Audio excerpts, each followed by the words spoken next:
Mangalayatan university का अपना radio station radio Narad 90.4 FM, जन जन की मंगलवाणी।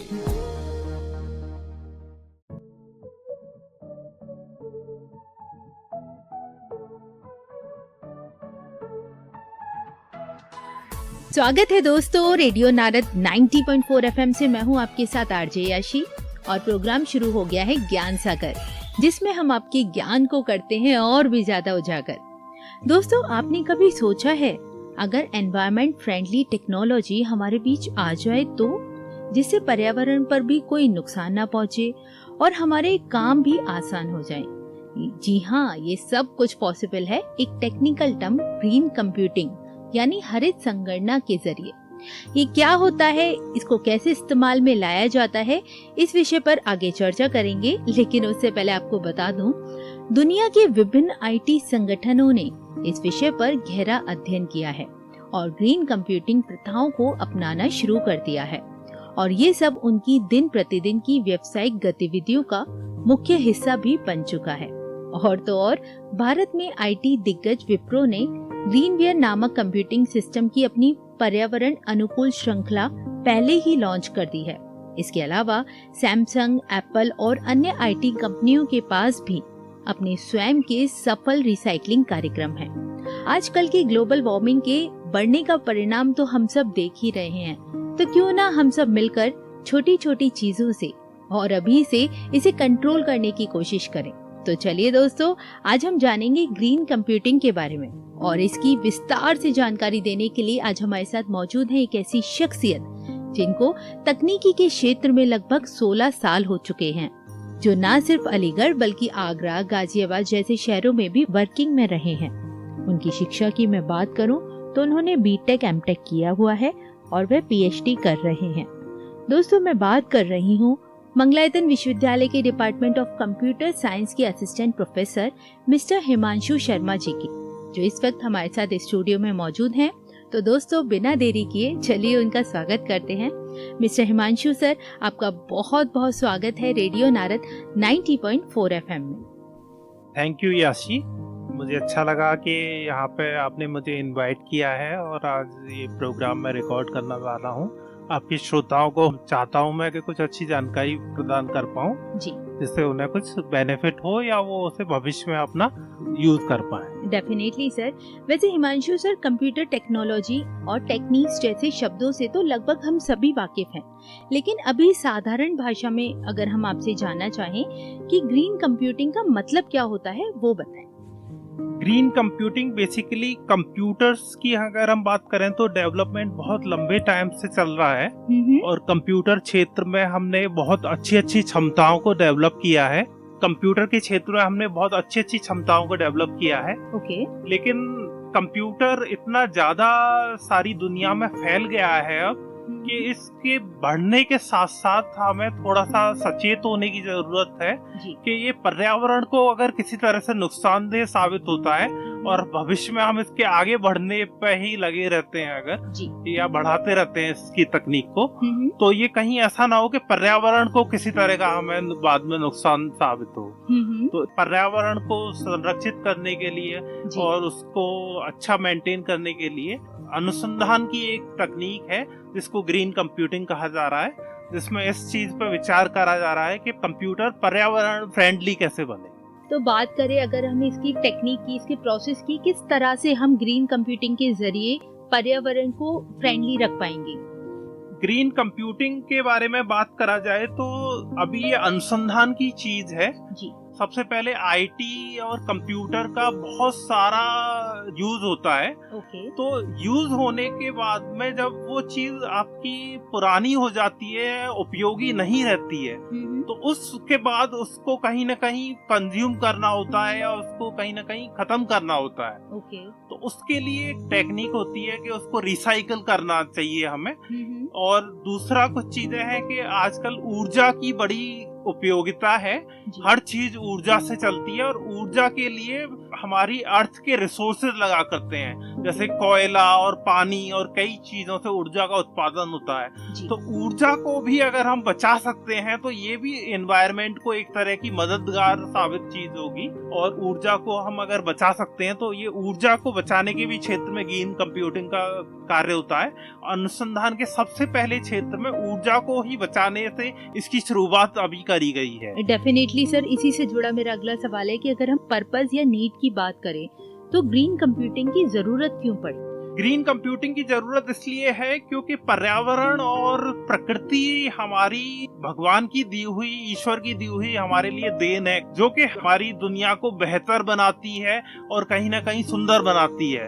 तो प्रकृति और पर्यावरण से संतुलित होकर अगर हम चलते हैं कहीं ना कहीं, तो भगवान की दी हुई उन नेमतों और अच्छी चीजों की वैल्यू करेंगे और उनको नुकसान नहीं पहुंचाने के विचार से कार्य करेंगे। ग्रीन कंप्यूटिंग में आपका यही सबसे पहले एक काम है कि ऊर्जा को किस तरह से हम बचाएं और प्रकृति और पर्यावरण से संतुलन बना के हम कंप्यूटर और कंप्यूटिंग जैसी क्षमताओं को कैसे डेवलप करें। जी सर, अगर हम बात करें वर्किंग प्रोसेस की, तो ग्रीन कंप्यूटिंग वास्तव में काम कैसे करती है और ये एनवायरनमेंट फ्रेंडली कैसे है? ग्रीन कंप्यूटिंग में सबसे पहले सूचना प्रौद्योगिकी तथा अभिकलन के क्षेत्र में ऐसी नीतियों को प्रोत्साहित करने से इसका कार्य है जो पर्यावरण की रक्षा की दृष्टि से अच्छी हैं। हरित अभिकलन इसका हिंदी में अनुवाद है। हरित रसायन भी इसका एक सिमिलर टर्म है, जिसका लक्ष्य ये भी है खतरनाक पदार्थों का उपयोग हम कम से कम करें और जीवन काल में ऊर्जा दक्षता को अधिक से अधिक बढ़ाएं और उत्पाद का जीवन काल समाप्त होने पर वो पुनर्चक्रीय या जैव निम्नी बायोडिग्रेडेबल बन पाए। ओके, अगर वही प्रकार की बात की जाए सर, तो ग्रीन कंप्यूटिंग कितने प्रकार का होता है? कहने का मतलब है इसे कितनी कैटेगरीज में, कितनी टाइप्स में बांटा गया है? ग्रीन कंप्यूटिंग के प्रकार की बात करी जाए तो ऊर्जा का केंद्रीय प्रसंस्करण और सर्वर, बाह्य उपकरण, बिजली प्रणालियों और अन्य आईटी उपकरणों को तैनात करने के लिए इसका उपयोग है और इलेक्ट्रॉनिक कचरे का उचित तरीके से निपटान करने पर भी इसका एक प्रकार है। तो कुल मिला के ग्रीन कंप्यूटिंग के प्रकार उन सारे क्षेत्रों पर कार्य कर रहे हैं जो कहीं ना कहीं प्रकृति से कंप्यूटर का संतुलन बनाने में और उसको अधिक उपयोगी बनाने में और प्रकृति फ्रेंडली बनाने में जहाँ पे उसके उपयोग हैं। जी सर, वहीं हिमांशु सर ये भी बताएं कि ग्रीन कंप्यूटिंग के क्षेत्र में कितना विकास हो चुका है अब तक? ग्रीन कंप्यूटिंग के क्षेत्र में देखा जाए तो सबसे पहले एक एनर्जी स्टार प्रोग्राम स्टार्ट किया था, जो कि विदेशों में यूएसए वगैरह में स्टार्ट हुआ था सबसे पहले। तो आपने इलेक्ट्रॉनिक उपकरण खरीदा है तो आपको पता होगा कि उसमें एक एनर्जी स्टार रेटिंग आती है जी। वो रेटिंग ये बताती है कि ये कितना ऊर्जा को संरक्षित करता है, कितनी ऊर्जा की खपत करता है ये आपका उपकरण। तो कंप्यूटर को भी ऐसे ही energy star program green computing के ही फील्ड से डेवलप हुआ, अभिकलन के क्षेत्र से, जिसमें ये डिसाइड किया गया कि कोई उपकरण ऊर्जा की कितनी खपत करेगा, उसको एक मानक प्रदान किया जाए जिस लेवल की वो ऊर्जा की खपत करता है उसके अनुसार। तो ये इसका एक प्रारंभिक डेवलपमेंट था। उसके अलावा कई तरह की संस्थाएं बनी हुई हैं जो देश विदेशों में काम कर रही हैं, जो कि इसको आगे प्रमोट कर रही हैं बाकी की। और आपने सुना होगा एक टर्म ग्लोबल वार्मिंग, जो कि आजकल प्रकृति को और एनवायरनमेंट को एक तरह का नुकसान पहुंचने की एक टर्म है, जिसमें बताया जा रहा है कि टेम्परेचर जो है हमारी पृथ्वी का और महासागरों का, वो एक लेवल से ऊपर बढ़ रहा है। तो ये एक तरह से प्रकृति का असंतुलन है कहीं ना कहीं, जो कि ग्लोबल वार्मिंग के नाम से जाना जाता है। तो जब ये ग्लोबल वार्मिंग टर्म से लोग इंट्रोड्यूस हो गए और उनको पता चल गया कि कैसे प्रकृति में असंतुलन हो रहा है, तो लोगों के दिमाग में प्रकृति को बचाने की और अवेयरनेस, थोड़ी सी ज्यादा सचेतगी जागृत हुई। और उसी को कंप्यूटर फील्ड के लोगों ने भी विचार किया कि कंप्यूटर को भी कैसे पर्यावरण संतुलित बनाया जाए, जिससे कि आगे ग्लोबल वार्मिंग जैसी सिचुएशंस आगे कंप्यूटर की वजह से ना उत्पन्न हो पाए। डेफिनेटली सर, और अगर आगे आने वाले समय की मैं बात करूं तो ग्रीन कंप्यूटिंग में क्या और विकास हमें देखने को मिल सकता है? ग्रीन कंप्यूटिंग में देखा जाए तो हम आगे बायोडिग्रेडेबल आइटम्स का या मटेरियल का यूज करा करेंगे। और आगे कंप्यूटर ऐसी चीज से बनेगा कि क्षमताएं तो उसकी बढ़े ही, लेकिन वो जो पदार्थ या मटेरियल यूज करेंगे हम, वो ऐसा हो कहीं ना कहीं कि वो प्रकृति से संतुलित हो, बायोडिग्रेडेबल हो और कंप्यूटर की क्षमताओं को प्रभावित ना करे। क्षमताएं कंप्यूटर की उतनी ही रहें जैसे कंप्यूटेशन पावर आजकल काफी अच्छी है और उसी की वजह से कंप्यूटर डेवलप हो रहा है। तो कहीं ना कहीं क्षमताओं को अगर ना प्रभावित किया जाए और हम प्राकृतिक संतुलन को हासिल कर लें, तो यही इसका उद्देश्य है। बहुत ही अच्छा, बहुत ही सुंदर है सर। और इसी के साथ अगर मिडिल क्लास फैमिली की मैं बात करूं तो ग्रीन कंप्यूटिंग मिडिल क्लास लोगों तक कैसे पहुंच सकता है और कैसे उनके लिए कॉस्टली ना बन के उनके बजट में आ सकता है? मिडिल क्लास या इकोनॉमिक बनाने के लिए अभी तो ये अनुसंधान की चीज है, तो इसको डिफरेंट तरीके में और अलग अलग जगहों पर इसका उपयोग करा जा रहा है, उसमें डेवलपमेंट करा जा रहा है।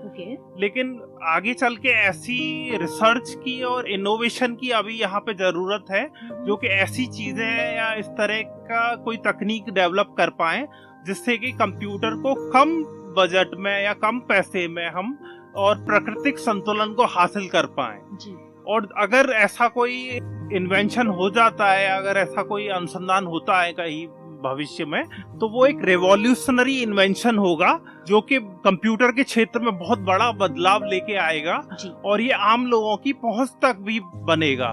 ऐसे ही चीजें आम लोगों की पहुंच तक बनती हैं जब धीरे धीरे लोग उसे पसंद करने लगते हैं और एक बार महंगा होने पर भी उसको खरीदना चाहते हैं और पॉपुलैरिटी बढ़ती है और लोगों को उसकी आवश्यकता महसूस होती है, तो कहीं ना कहीं कोई चीज फिर सस्ते में और कम पैसों में भी उपलब्ध कराने के लिए सरकारें या फिर कंपनियां प्रयास करा करती हैं, तो ये बिल्कुल उपलब्ध होगी लोगों को। बिल्कुल सर, बहुत ही अच्छी आपने बात बताई, बहुत ही अच्छी जानकारियां दी।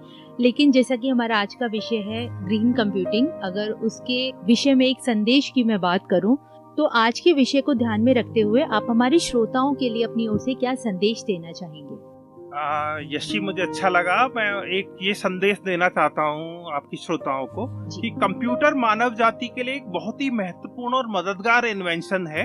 इसने मानव की क्षमताओं को जमीन से लेकर अंतरिक्ष तक पहुँचाया है। लेकिन हरित अवकरण या ग्रीन कंप्यूटिंग में हम सचेत होना चाहते हैं कि कंप्यूटर या कंप्यूटर तकनीकी पर्यावरण के लिए किसी भी तरह से हानिकारक न हो, भविष्य में कोई ऐसा पदार्थ या प्रयोग न अपनाए जो पर्यावरण के लिए नुकसानदेह साबित हो। कई बार हम आधुनिकता और विज्ञान के नशे में इतने अंधे हो जाते हैं कि पर्यावरण और प्रकृति जैसी ईश्वर की नेमतों को भूलवश नुकसान पहुंचाने पर भी हमें कोई फर्क नहीं पड़ता है या हम उनकी अनदेखी करने लग जाते हैं। तो ग्रीन कंप्यूटिंग हरित उपकरण इसी दिशा में एक प्रयास है और मैं यही संदेश देना चाहूंगा। जी, बहुत ही अच्छा संदेश दिया है सर आपने। दोस्तों, जैसे आईटी संगठनों ने ग्रीन कंप्यूटिंग के जरिए फ्रेंडली एनवायरनमेंट बनाने की शुरुआत की है, वैसे ही हम सबको इस पहल को आगे बढ़ाना होगा। अब हमारी बारी है, हमें ग्रीन कंप्यूटिंग के महत्व को समझना चाहिए और अपनी भावी पीढ़ियों के लिए स्वास्थ्य और हरित पर्यावरण के लिए मिलकर काम करना चाहिए। बाकी एक बहुत ही अच्छे संदेश के साथ मिस्टर हिमांशु जी ने अपनी वाणी को विराम दिया कि वैसे तो हमारे समाज में, हमारी सोसाइटी में बहुत इन्वेंशंस हुए हैं जो कि कहीं ना कहीं हमारे लिए ही हेल्पफुल हैं। इसी के साथ अगर ऐसे पदार्थ भी बने जो एनवायरनमेंट को नुकसान ना पहुंचाएं, साथ ही हमारे लिए हमारे काम आसान करें और हमारे लिए सरल भी हों, तो वो ना सिर्फ हमारे लिए अच्छा होगा बल्कि हमारे पर्यावरण के लिए भी बहुत लाभकारी होगा, जिसके लिए मैं उनका धन्यवाद करना चाहूंगी। Mister Himanshu sir, radio Narad से जुड़ने के लिए, साथ ही हमारे श्रोताओं को हरित संगणना पर ढेर सारी जानकारी देने के लिए आपका बहुत बहुत धन्यवाद। आपका भी धन्यवाद याशी। इसी के साथ दोस्तों, अब मेरा वक्त हो गया है आप सबसे विदा लेने का। फिर लेकर आऊंगी आपके लिए एक नया खास विषय और जानेंगे उसके बारे में कुछ इंटरेस्टिंग बातें एक नए मेहमान के साथ। तब तक के लिए मुझे यानी आरजे याशी को दें इजाजत। रेडियो नारद 90.4 FM, जन जन की मंगलवाणी।